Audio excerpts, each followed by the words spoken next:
Catch a falling star, put it in your pocket, never let it fade away. Catch a falling star, put it in your pocket, save it for a rainy day. Why you'd want to, I'm not quite sure. But do it anyway. Yeah.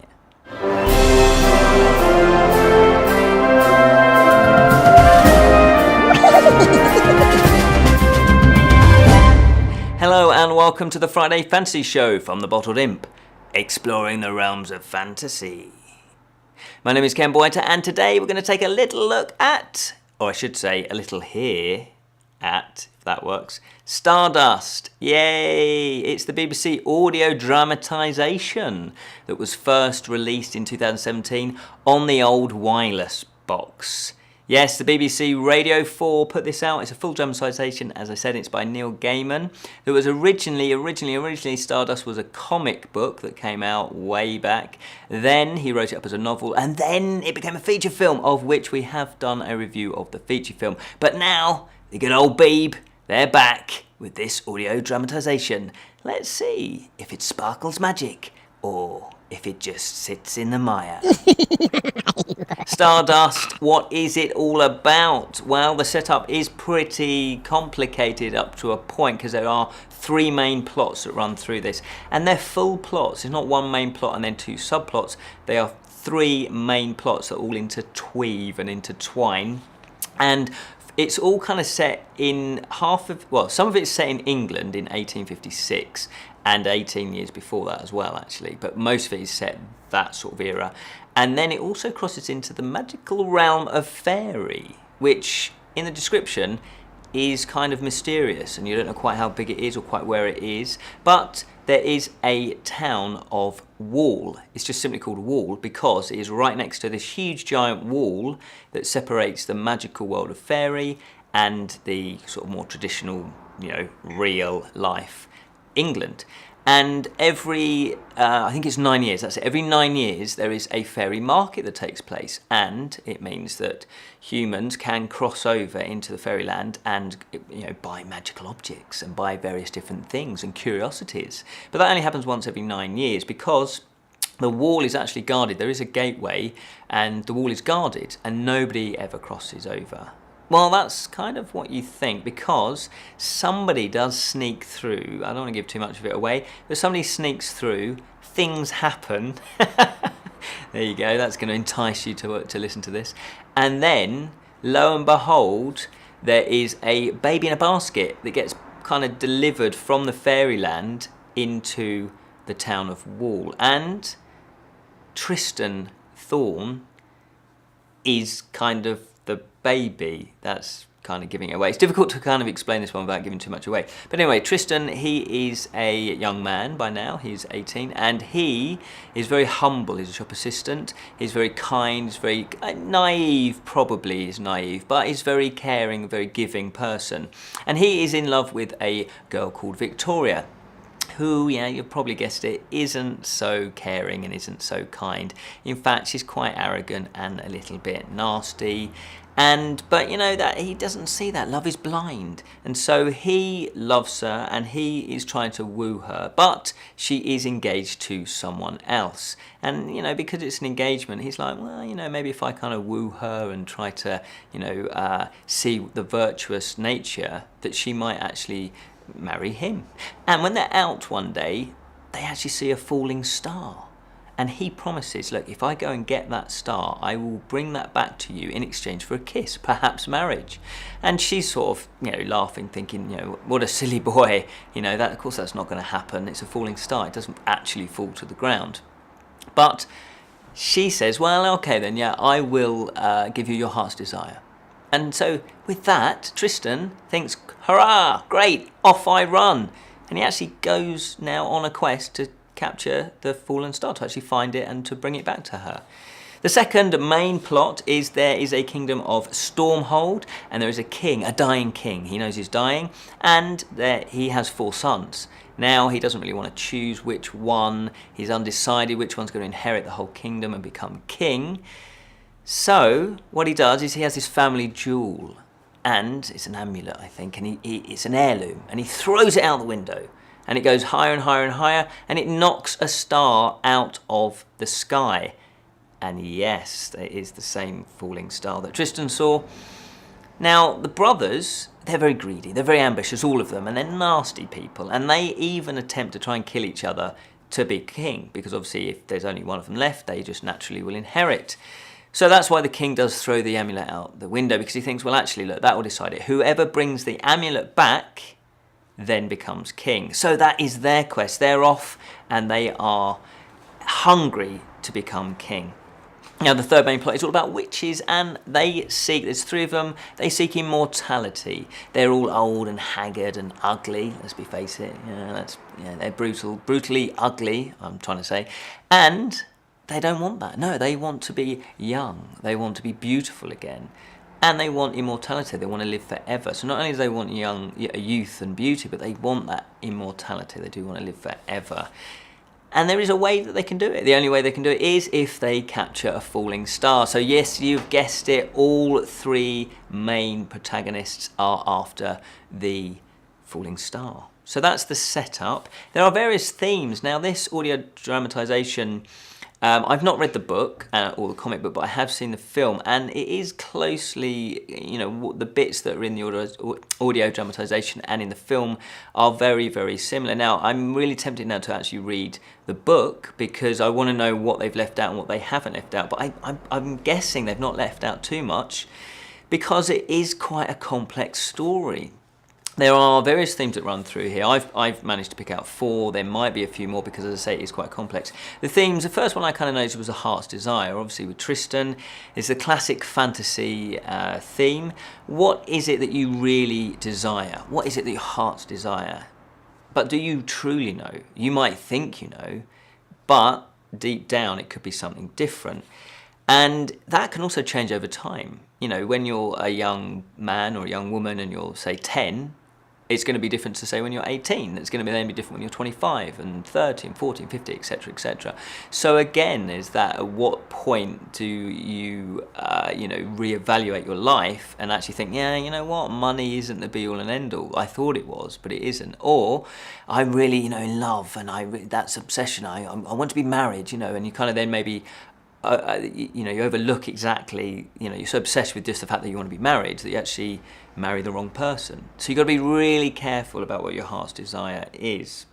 And also, of course, there's that, it does explore about the material objects versus, say, more ethereal, that's the word, ethereal things like happiness and well-being and health. So obviously when you're younger, you might be more inclined to go for wealth, but when you're older, probably health is going to be your main concern.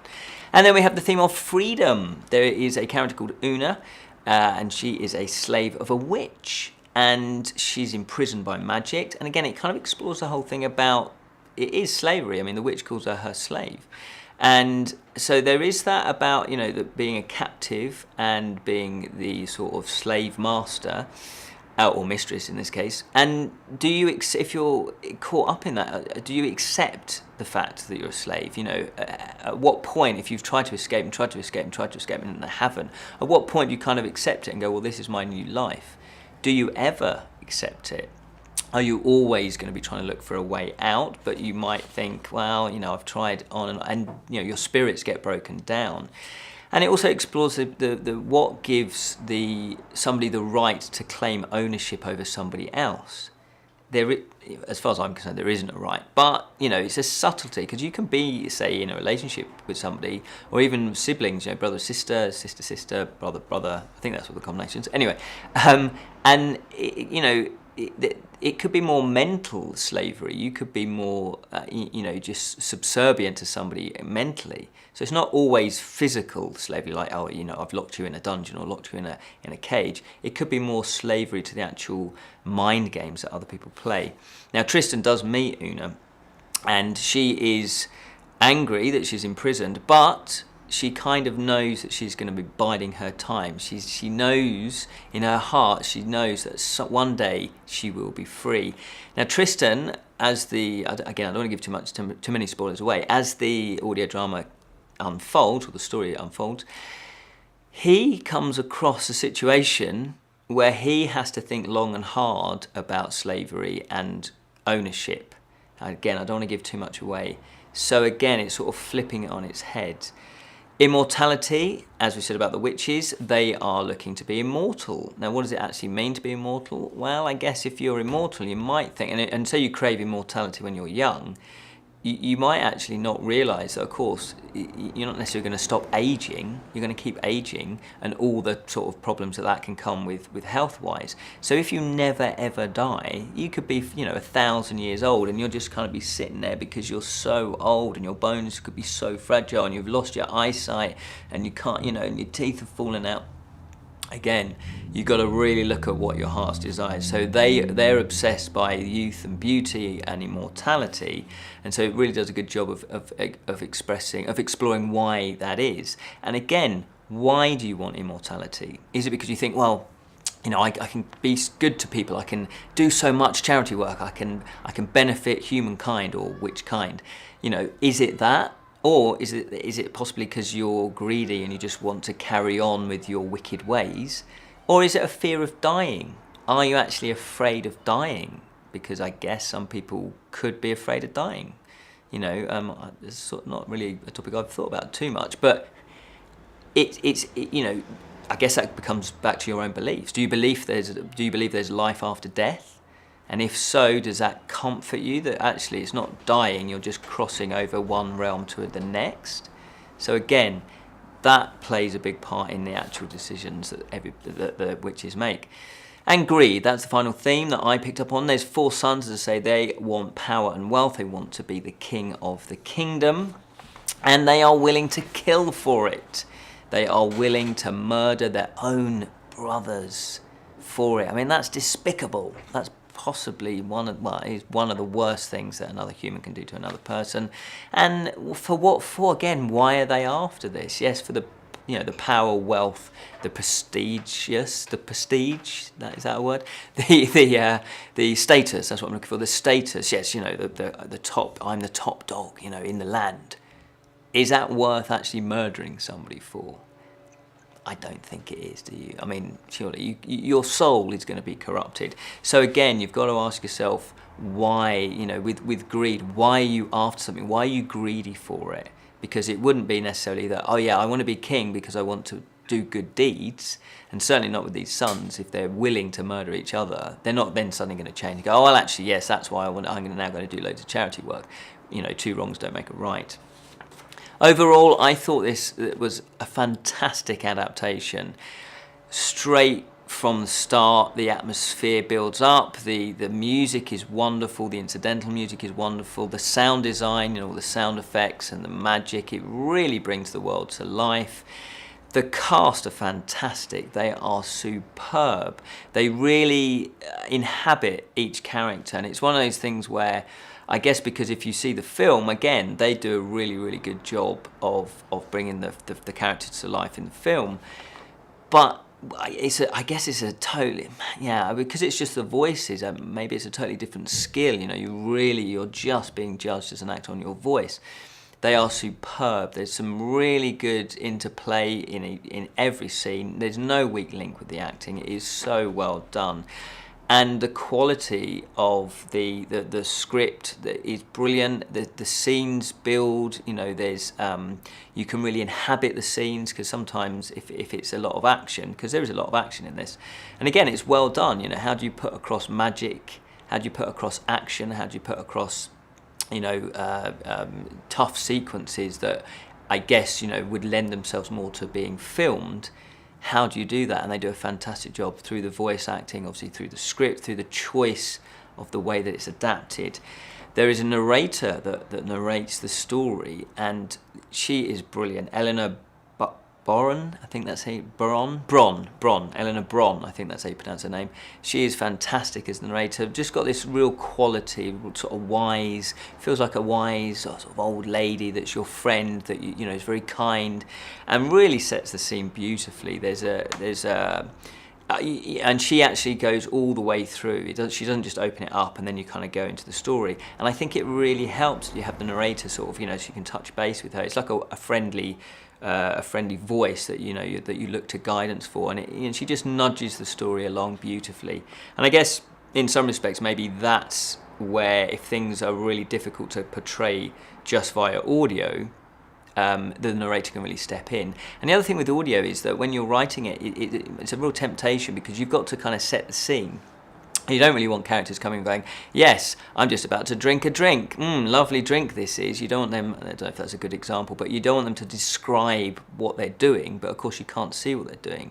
So it's a very tricky thing. You're trying to set a scene up, but without sort of being really obvious about it. And that doesn't happen. They do a really good job of that. As I say, it's got this real magical feeling, quality to it. It's got this sort of, it's definitely into the old, it's got this old traditional fairy tale feel to it, but there's darker tones. So he's taking all these classic fantasy themes and fantasy, plot devices like the Heart's Desire, or, who's going to be king, and really twists them around and really puts a dark twist to them. So I would say this is, children will love it, but if you're an adult, this is definitely more in the sort of adult tonally, that's the word. It definitely fits that. It's not like a lightweight kids story. Not that they're, some kids stories can be dark as well, and it really fits that genre. So it's one of these things that if you have kids, you could definitely listen to this, and just enjoy the experience together, because the way they do it, you start seeing the pictures, and for me that's the mark of a great audio play. And also what I will say is, if you haven't got kids, listen to this as well. You put it in your car when you're driving, or when you're doing the housework or whatever. It's one of those things that is so absorbing and so engaging. I thoroughly recommend Stardust. Thank you so much for watching. Yes, definitely have a listen to that. It's really character driven, and that to me makes a massive difference on anything that you listen to or read or watch. It's also got superb plots that intertwine, so again it ticks the main boxes. You really connect to the characters, you really care for them, and that to me, as soon as you do that in a book or a play or whatever you're engaged with, then you're onto a winner. We also, as I've mentioned, we've also done the film review of that, and hopefully, fingers crossed, I will get time at some point to do the book review. We've got other book reviews out there, we've got other fantasy board game reviews, we've also got film reviews, plus we do have a Monday show that goes out. We do it in series, so depending on when you're watching this, might be going out now on the Monday. It's called The Bottled Imp Show, but anyway, we've got a playlist for that. We've got Series 1 and Series 2, so make sure you check that out.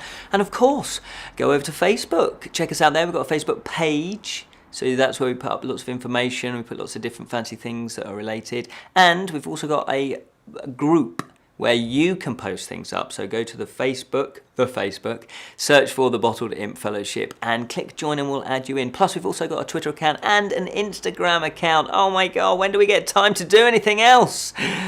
But remember to keep it unreal, especially if you're a falling star.